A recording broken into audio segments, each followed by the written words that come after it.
이 연휴가 지나고 나니까 모든 것이 다 좋았는데 참 마음 한구석에 여러분 또 허전하기도 하고, 고향 갔다 돌아오는 그 길이 참 아쉽잖아요. 허전하잖아요. 그리고 몸도 마음도 여러분 사실 많이 피곤하고 지치지 않았습니까? 그래서 오늘 이 주일이 있는 것이 저에게 그리고 여러분에게 은혜라고 생각합니다.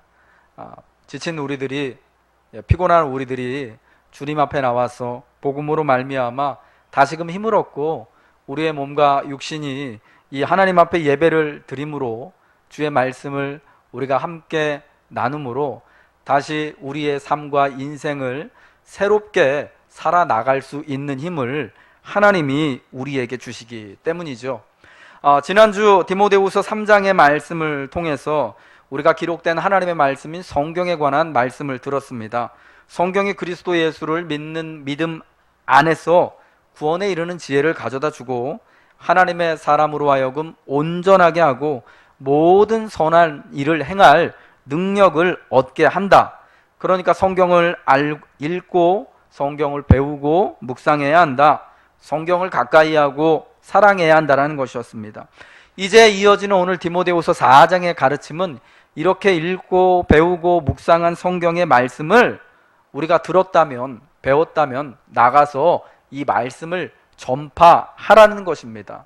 성경을 듣고 배웠다면 이제 말씀을 전함으로 들은 말씀, 배운 그 말씀을 우리의 삶에 순종해라, 적용하라는 그러한 말씀인 거죠. 왜 이 말씀 우리가 전파해야 하는가라는 질문을 먼저 해야 할 것 같습니다. 그것은 그리스도의 엄한 명령이기 때문입니다. 오늘 디모데후서 4장 1절의 말씀, 하나님 앞과 살아있는 자와 죽은 자를 심판하실 그리스도 예수 앞에서 그가 나타나실 것과 그의 나라를 두고 엄히 명하노니 라고 말씀해주고 있습니다. 오늘 예수님을 어떻게 묘사하고 있습니까? 하나님 앞과 살아있는 자와 죽은 자를 뭐 하시는 분이요? 심판하실 분, 하나님의 법정에서 재판관으로 앉아 계신 주님임을 말씀하고 있습니다. 오늘 이 4장 1절 끝부분에 있는 엄히 명한다 라는 이 단어는요, 원래가 법정에서 맹세하다 혹은 증언하다 라는 의미로 사용되었던 그런 법정 용어입니다. 그러니까 이 본문의 말씀을 좀 더 쉽게 분명하게 말씀하자면 그런 거죠. 하나님의 법정에서 먼저 말씀을 듣고 예수 믿은 우리들이 증인으로서 이 법정 앞에, 재판관 앞에 서서 이제 증인 선서를 하고 있는 거죠. 우리가 복음을 먼저 들은 사람으로서, 증인으로서 거짓 없이 내가 들은 복음에 더하거나 빼거나 하는 것 없이 오직 복음의 진실만을 세상에 내가 말하겠음을 선언합니다 라고 그렇게 증언하는 것이죠. 여러분, 이것이 그리스도의 엄한 명령, 특별히 증인으로서 복음을 먼저 받은 우리들이 하나님의 법정 앞에서 엄숙하게 가져야 할 그러한 자세라는 것입니다. 마태복음 28장 18절부터 20절 말씀 여러분 너무나 잘 아시죠? 부활하시고 이제 승천을 앞둔 주님께서 그 제자들을 에게 마지막 부탁하신 그 말씀이잖아요. 바로 하늘과 땅의 모든 권세를 내게 주셨으니 그러므로 너희는 가서 모든 족속으로 제자를 삼아 아버지와 아들과 성령의 이름으로 세례를 주고 내가 너희에게 분부한 모든 것을 가르쳐 지키게 하라. 볼지어다 세상 끝날까지 너희와 항상 함께 있으리라. 우리 주님이 승천하시면서 마지막 주셨던 그 명령이 바로 나가서 복음을 전하라는 것이죠. 모든 족속으로 제자를 삼아서 복음을 전하고 아버지와 아들과 성령의 이름으로 세례를 베풀고 주님이 분부한 모든 복음의 말씀을 같이 가르쳐서 지키게 하는 것, 이것이 주님의 마지막 명령이셨다라는 것입니다. 그것을 사도 바울은요, 우리 주님의 엄한 명령이다, 그의 나라를 두고 주님이 우리에게 엄히 명령하셨다라고 그렇게 말씀하는 것입니다.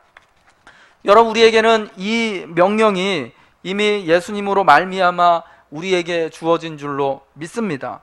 주님이 이 명령을 특별히 승천하시면서 우리에게 허락해 주셨기 때문에 우리는 그 말씀을 따라서 특별히 증인으로서 우리가 또한 제자로서 말씀을 전파하는, 전도하는 삶을 분명히 살아가야 하는 것이죠.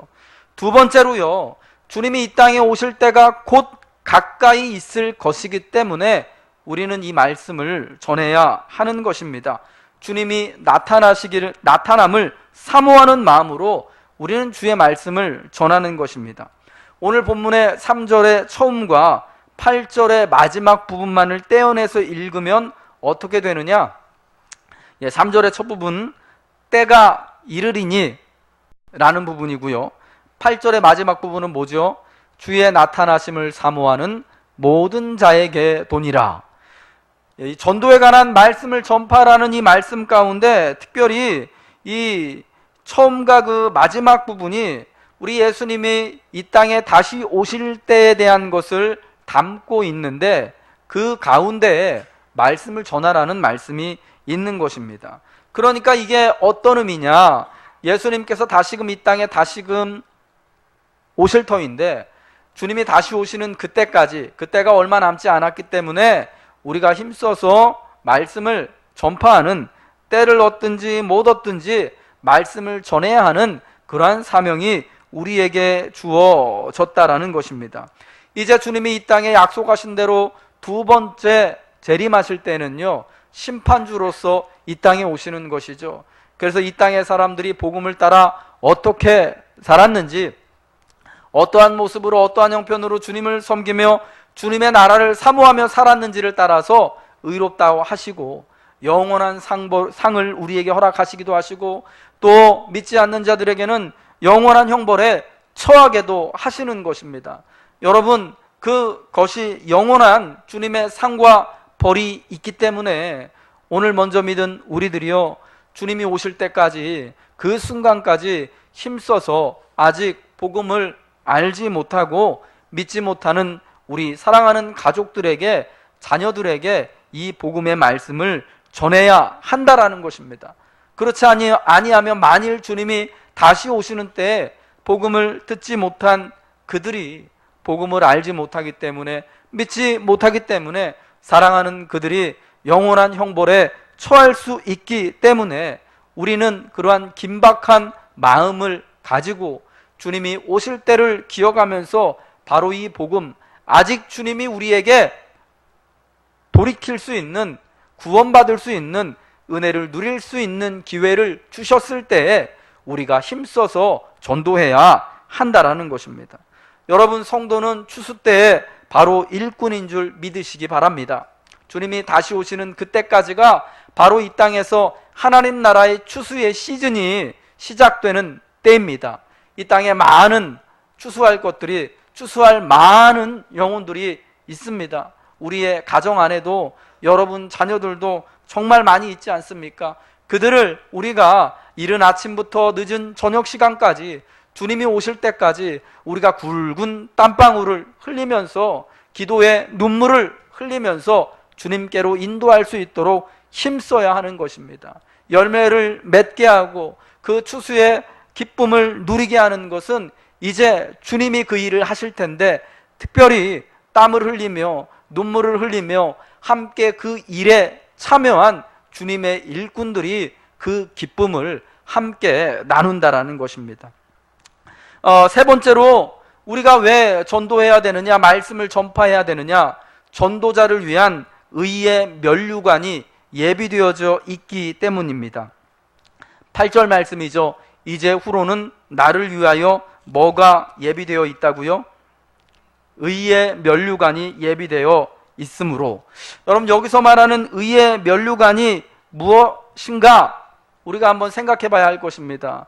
사도 바울이 말한 것처럼 이 땅에서 복음을 위하여 선한 싸움을 싸우고 달려갈 길을 마치고 믿음을 지킨 자에게 주님이 다시 오셔서 주시는 면류관, 야, 네가 정말 참 잘했다, 충성됐다 라고 주시는 그러한 귀한 면류관이 바로 의의 면류관입니다.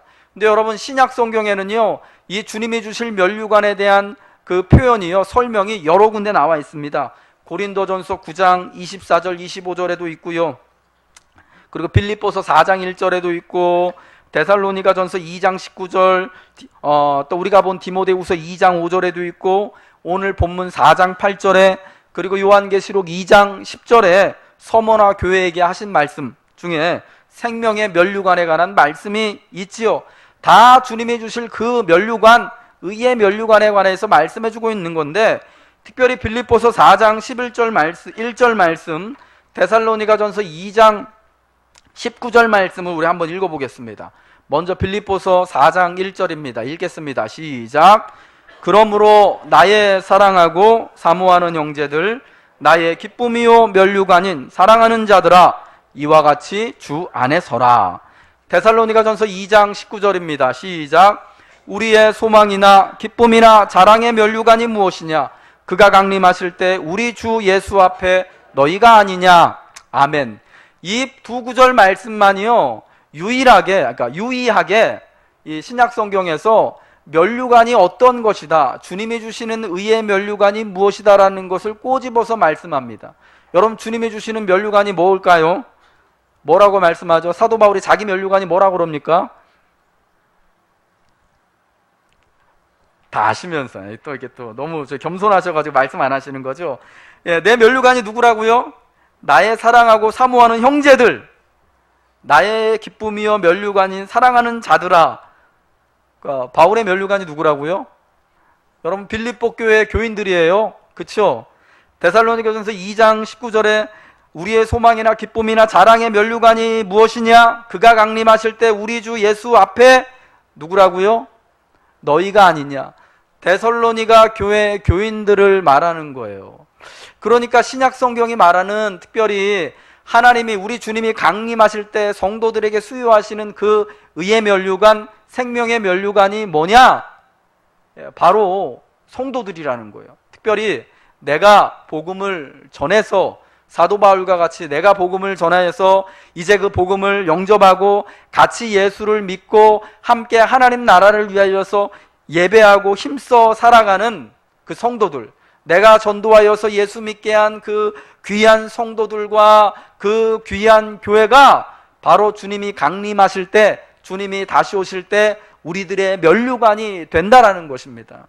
여러분, 우리가 이 말씀을 들으면서 참 은혜와 감동을 받게 됩니다. 어떤 사람들이 말하는 것처럼 주님이 다시 오실 때 우리에게 면류관을 주시는데, 어떤 사람은 뭘 잘해서 어떤 면류관을 주고, 어떤 사람은 뭘 잘해서 어떤 면류관을 주고, 뭐 개털모자 씌워주고, 금면류관 씌워주고, 은면류관 씌워주고, 동면류관 씌워주고, 이런 게 아니라요, 주님 앞에 참 자랑스러운 그 면류관은 뭐냐? 내가 전도하여서 예수 함께 믿게 된 바로 그 구원받은 그분이 나의 면류관이 된다라는 거죠.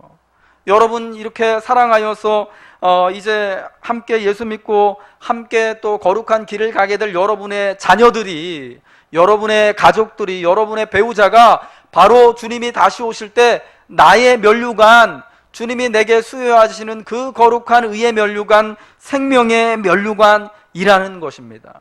여러분, 한번 옆에 계신 분과 한번 인사하겠습니다. 자, 한번 바라보시고요. 당신이 나의 면류관입니다. 아멘.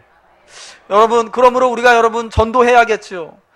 힘을 다해서 하나님 앞에 참 나의 기쁨이 넘쳐나고 하나님 앞에 참 자랑스러워가 서로에게 자랑스러운 모습으로 서기 위해서 성도가 성도에게, 또 전도자와 또 전도자가 서로에게 의의 면류관이 되어지고 하나님이 기뻐하시는 그 기쁨이 되기 위하여서 우리는 힘써서 또한 전도해야 한다라는 것입니다. 사랑하는 여러분, 우리 주님 다시 오실 때 이 교회가, 또 여러분 함께 예수 믿는 성도들과 가족과 또 내가 전도한 그분들이 나의 면류관, 서로가 서로에게 면류관이 되어짐을 기억하시고, 전도받은 사람이나 전도한 사람이나 저분이 나의 면류관이 되어주고 또 나 또한 그분의 면류관이 되어진다라는 것을 여러분 기억하시고요. 우리가 이러한 기쁨을 가지고 힘써서 주의 말씀을 전파하는 은혜가 있어야 할 줄로 믿습니다. 그럼 여러분, 우리가 이 말씀을 전해야 되는데 어떻게 말씀을 전하라고 지금 성경은 말씀해주고 있습니까? 어떻게 주의 말씀을 전해야 할까요? 때를 얻든지 못 얻든지 말씀을 전파하라고 말씀해주고 있습니다. 전도하라, 전파하라는 말씀이 2절에 나오는데 특별히 어떻게 하라고요? 때를 얻든지 못 얻든지. 여러분, 이 말씀은 너무나 분명합니다. 상황 봐가면서 전도하라는 그런 말씀이 아니죠. 여러분, 또한 동시에 우리가 오해하지 말아야 되는 건 뭐냐? 뭐 진짜 아무 데나 가가지고 아무 자리에 가서 막 지혜롭지 않게 무조건 예수 믿고 구원받읍시다, 예수 천당 불신지옥, 저 지하철에서 이렇게 외쳐대는 어떤 전도자들이 그렇게 하는 것처럼 그렇게 하는 걸 좀 우리가 좀 지혜롭게 좀 이렇게 좀 지양하자라는 그런 말씀인 것이죠. 물론 여러분, 우리가 그렇게 해가지고 복음을 듣고 또 구원을 받는 경우가 일어날 수 있습니다. 이전에는 분명히 우리나라의 교회가 처음 들어오고 많은 사람들이 일제 강점기에 어려움을 당하고 전쟁 때문에 아무런 소망이 없던 그때는 정말 예수천당 불신지옥 한마디가 면은 다 전도하는 것으로 끝났습니다. 근데 여러분, 지금은 그렇지 않죠. 이 사람들이 여러분 어떻다고요? 3절 말씀 보니까 때가 이르니 사람이 바른 교훈을 받지 아니하고 귀가 가려워서 자기의 사욕을 따를 스승을 많이 두고 또 그 귀를 진리에서 돌이켜 허탄한 이야기를 따른다. 진리를 말하지만 사람들이 자기의 사욕에 귀가 가려워서요, 바른 교훈을 듣지 않아요. 내가 듣기 좋아하는 말씀이면 듣고 나한테 내가 싫은 말씀이면 특별히 진리라는 것을 참 받아들이기를 거부하는 그런 시대라는 겁니다. 그렇기 때문에 전도자가요, 우리가 말씀을 전할 때 특별히 더 지혜롭게 복음의 말씀을 전해야 할 필요가 있는 것입니다. 여러분, 때를 얻든지 못 얻든지 항상 입쓰라는 것은 늘 전도할 준비를 하고 있으라는 거죠.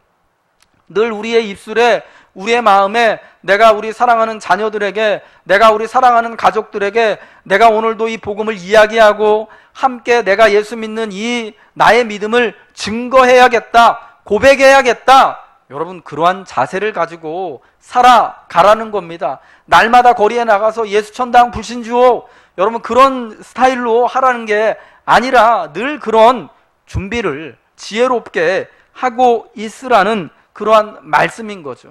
지금 이제 주님이 곧 다시 오실 그런 긴박한 상황이기 때문에 지금 이 땅을 살아가고 있는 우리의 생명 역시 하나님 앞에 하루하루 여러분 짧아지고 있지 않습니까? 인생의 마지막 때가 우리에게 분명히 있을 터인데 그때가 언제인지 정해진 그때를 우리가 아직 알 수 없기 때문에 마치 오늘이 마지막인 것처럼 우리가 그 주님의 복음을 전하고 받고 배워야 한다라는 것입니다. 특별히 여러분, 우리가 복음을 전하는 것, 여러분 세상 사람들이 거절하고 듣기 싫어하는 것이 지금에 와서 여러분 더 하지 않습니까? 바로 지금이 여러분 그러한 때라는 거죠. 사람이 바른 교훈을 받지 아니하는 때, 참 자기의 귀에 좋은 이야기만 듣고 좋아하는 때, 나머지 것들은, 거슬리는 것들은 다 싫어하고 이렇게 배겨가는 여러분 그러한 상황을 우리가 살아가고 있다라는 것입니다. 여러분, 그때 내가 참 기쁜 마음으로 복음의 귀한 이야기를 증거하고 특별히 복음 전하는 게 다른 게 아니라요, 제가 여러분 누차 말씀드리잖아요. 내가 왜 예수 믿는지, 나는 이렇게 예수 믿는 사람이다라고 나의 신앙을 그냥 그저 담담히 고백하는 게 전도하는 거라고 말씀드렸잖아요. 여러분, 그때 여러분 그런 상황에서 특별히 내가 내 신앙을 고백하는 그 상대방이 참 무례하게도 내가 믿는 이 신앙을 되게 좀 모욕적으로 이렇게 비아냥거리다거나 비웃는다거나, 여러분 이러한 경우들 우리가 종종 만나지 않습니까? 너는 아직도 예수 믿느냐느니, 예수 믿는 게 도대체 무슨 유익이 있냐라는지, 굉장히 뭔가 좀 무지한 사람을 보는 것처럼, 굉장히 문화인이 아닌 어떤 좀 야만적인 사람을 보는 것처럼 그렇게 우리의 신앙을 고백할 때 우리를 보게 되는 그러한 눈빛들 만나게 되죠. 여러분, 그때 우리가 얼마나 마음이 참 가난해지고 이렇게 참 참담해지고 무너집니까? 여러분, 그때를 위해서 이 말씀을 우리가 기억하자는 거죠. 세상은 우리가 복음을 이야기할 때, 우리의 신앙을 고백할 때 그것을 참 기쁨으로 받지 않는다라는 것입니다. 그럼에도 불구하고 우리는 때를 얻든지 못 얻든지 항상 내가 믿는 이 예수 그리스도, 나의 믿음을 고백할 준비를 어디에서나 하고 있어야 한다라는 것입니다. 여러분, 그러할 때 복음 증거의 열매를 우리가 함께 나누고 맛볼 수 있는 것이죠. 바울 사도는 지금 투옥이 되어진 상황에서도, 곧 목이 잘려 순교를 앞두고 있는 상황에서조차도 복음을 위해서 힘써 일하고 있습니다. 자기의 신앙을 비록 죽음을 앞둔 그 상황에도 증거하고 고백하는 이러한 모습을 하고 있는 것이죠. 여러분, 이러한 모습을 통하여서 또 믿겨지지 않지만 정말 그러한 일이 일어났을까 하지만 많은 사람들이 그러한 모습을 보고, 또 그를 재판하는 사람들이, 그를 신문했던 사람들이, 그를 감옥으로 끌고 갔던 사람들이 예수를 믿고 복음의 사람이 되었던 것을 기억하시기를 바랍니다. 특별히 이러한 때를 얻든지 못 얻든지 전도해야 하는 것은요, 우리의 인생의 마지막 순간까지 계속해서 되어져야 한다라는 것입니다. 오늘 본문의 6절에 전제와 같이 내가 벌써 부어지고 나의 떠날 시각이 가까웠도다 라는 이 말씀은 바울 사도가 이제 내가 곧 죽을 날이 임박했음을, 주님을 만날 날이 곧 얼마 남지 않았음을 깨닫고 있었다라는 그런 말씀입니다. 전제라는 것은요, 민수기 15장에 하나님 앞에 희생 제사를 드릴 때 제사의 맨 마지막 부분에 제물과 제단 앞에 부어드리는 헌주, 포도주를 부어드리는 그 행위를 말하는 겁니다. 그래서 전제를 부어드림으로 하나님 앞에 드리는 그 희생 제사가 모든 순서가 은혜롭게 맞춰졌다라는 것을 의미하는 거죠. 바울 사도의 삶이 이제 끝났다라는 그러한 은유입니다. 전도자로서의 삶의 마침표를 찍는다라는 거죠. 바울 사도의 삶과 사역을 요약해서 말씀해 주는 것이 사도행전 20장 24절 말씀인데요. 거기서 사도가 이렇게 말합니다. 에베소 교회 장로들에게, 오늘 디모데가 사역하는 교회가 에베소 교회인데 그런 면에서 참 이게 참 의미가 있어요.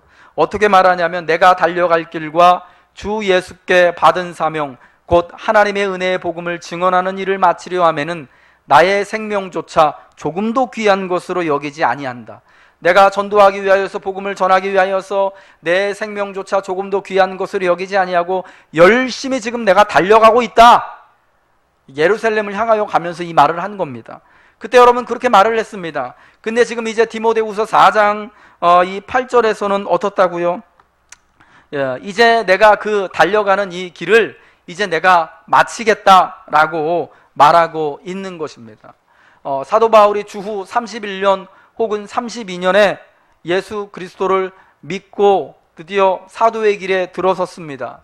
그리고 그가 65년에 약 65년쯤에 목이 잘려 순교를 했습니다. 30년이 조금 넘는 기간을 예수 믿는 사람으로서 그가 예수의 사도로서 전도하는 삶을 살았던 것입니다. 근데 사도가요, 죽는 그 순간까지 그 길을 달려가는 것을, 복음을 위하여서 전도자의 삶을 사는 것을 조금도 두려운 것으로 여기지 아니하고, 그가 자유에 있을 때는 자유한 모습 그대로 나아가서 자기의 신앙과 복음을 전하고, 그가 감옥에 있을 때는 감옥에 갇혀 있는 모습 그대로 복음을 전하고, 그가 여러분 몸이 연약하여서 이 건강에 이상이 있을 때는 약함 가운데 그 또한 복음을 전하는 모습을 통해서 그가 죽는 순간까지, 인생의 마지막까지 전도자로서, 특별히 주님이 엄히 명령하신, 부탁하신 그 말씀을 전하라는 것을 감당해 나갔다라는 것을 여러분 기억하시기 바랍니다. 우리가 언제까지 이 복음을 전해야 되느냐? 여러분, 홈커밍데이가 다음 주잖아요. 이제 홈커밍데이 행사가 딱 끝나고 나서 우리가 자녀들에게, 가족들에게 복음을 이야기하고 전도하는 것, 그때부터 이제 딱 끝쳐지는 것이 아니라 계속해서 주님 앞에 설 때까지, 우리의 생명이 다하는 순간까지가 여러분 사명의 길이인 줄 기억하시기 바랍니다. 여러분, 세상의 모든 일에는 은퇴라는 것이 있지만 우리가 주님의 이 엄한 명령을 받은 전도의 사명의 일에서는 은퇴가 없음을, 우리가 주님 앞에 서게 되는 그때가 바로 끝나는 때임을 여러분 꼭 기억하시길 바랍니다. 이 마지막으로 주의 말씀을 전하는 것은 범사에 오래 참음으로 온유한 마음을 가지고 경책하고 경계하며 권하는 일입니다. 여러분, 전도하는 것은요, 때로는 경책하는 것입니다. 이 경책이라는 것이 영어로 correct, 올바르게 하다라는 의미거든요. 옳지 않은 것을, 구부러진 것을 편다라는 의미예요. 그리고 경계한다라는 게 rebuke, 그러니까 책망하고 꾸짖으라는 거죠. 때로는 전도하는 것이 죄가 있는 사람들에 대한 그 죄를 꾸짖고 책망하고 의로움 가운데로 돌아오게 하는 것입니다. 그 다음에 권하는 것이랍니다. encourage, 격려하고 용기를 주라는 거죠. 여러분, 전도는 이렇게 사람들에게요, 특별히 그 길을 올바르게 하고 책망할 때는 책망하기도 하고 또 권면하고 용기를 주기도 하고 희망을 주기도 하는 것이 바로 전도인데, 특별히 어떤 마음의 자세를 가지고 해야 되느냐? 범사에 어떻게 하라고요? 오래 참음으로, 온유한 마음으로 바로 그렇게 전도자의 일을 감당해야 한다라는 것입니다. 우리가 복음을 전하면서 온유한 마음이 없고 참는 마음이, 오래 참는 그러한 마음이 없다면은 여러분, 이 복음을 듣는 사람들 그 복음을 받아들이지 않는 것이죠. 내가 복음을 먼저 받고 전하는 우월한 위치에 있다라는 이러한 영적인 자만함과 교만함을 떨쳐 버려야 한다라는 겁니다. 어떤 잘못된 이단들이 전도할 때 여러분 그렇게 이야기하죠. 자기들 말 안 들으면은 가서 진짜 성경에 나와 있는 것처럼 막 자기들이 전도하는 것으로 인하여서 핍박받는 것으로 알고 되게 즐거워하고 기뻐하고, 저 사람은 복음을 받아들이지 않기 때문에 굉장히 이제 망할 사람 하면서 또 즐거워하면서 가더라고요. 저도 전도사 때요, 저희 집에 찾아온 안상홍 증인의 사람들 때문에 얼마나 이 고난을 받았는지 몰라요. 전도사님이 그딴 것도 몰라요부터 시작해가지고 막 사람을 열받게 하는데, 그러면서 자기들이 얼마나 뭐 잘났는지 우월한지 이런 걸 막 드러내고 가더라고요. 근데 제가 그 기존 교회에서 와가지고, 제가 만약에 불신자다, 그분들이 이제 원래 이제 건강한 교회에서 와서 전도하는 입장이었다, 근데 와서 그렇게 전도하고 갔다, 예수 꼭 믿어야 된다, 이게 진리니까 당신의 진리를 받아들이지 못하느냐, 우리는 이 진리를 알기 때문에 대단한 사람들이고 당신은 마치 그래서 정말 망할 사람들이다 라고 하면서 굉장히 뭐 그러한 고압적인 태도로, 우월한 태도를 가지고, 이런 영적인 교만함과 자만한 태도를 가지고 전도한다면은 제가 믿지 않는 불신자라고 하더라도 그 복음을 받아들이지 않을 것 같아요. 여러분, 특별히 우리가 자녀들, 가족들 전도하기 힘든 이유가 여기에 있지 않습니까? 범사에 자녀들에게 오래 참아지지가 않아요. 온유한 마음이 가족들에게 잘 들어지지가 않는 거죠.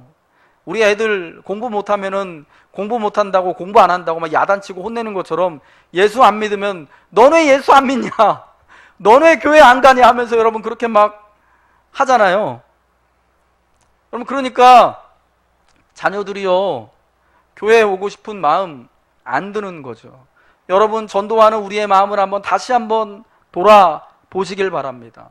범사에 오래 참는 그 마음을 가지고, 온유한 마음을 가지고, 복음을 전하는 나나 복음을 듣는 저분이나 다 하나님 앞에 똑같은 죄인이다라는 그러한 낮은 마음을 가지고 여러분 만나시기 바랍니다. 그리고 여러분의 믿음을 이렇게 한번 여러분 고백해 보시기 바랍니다. 그때 마음이 열리고 그때 주님이 역사하셔서 함께 예수 믿는, 그래서 서로가 서로에게 하나님이 수유하시는 의의 면류관이 되는 그러한 놀라운 역사를 이루게 될 줄로 믿습니다. 여러분, 이 한 주간이 마지막 때인 것처럼 전도하시길 바랍니다. 홈커밍 데이 이제 한 주 남았습니다.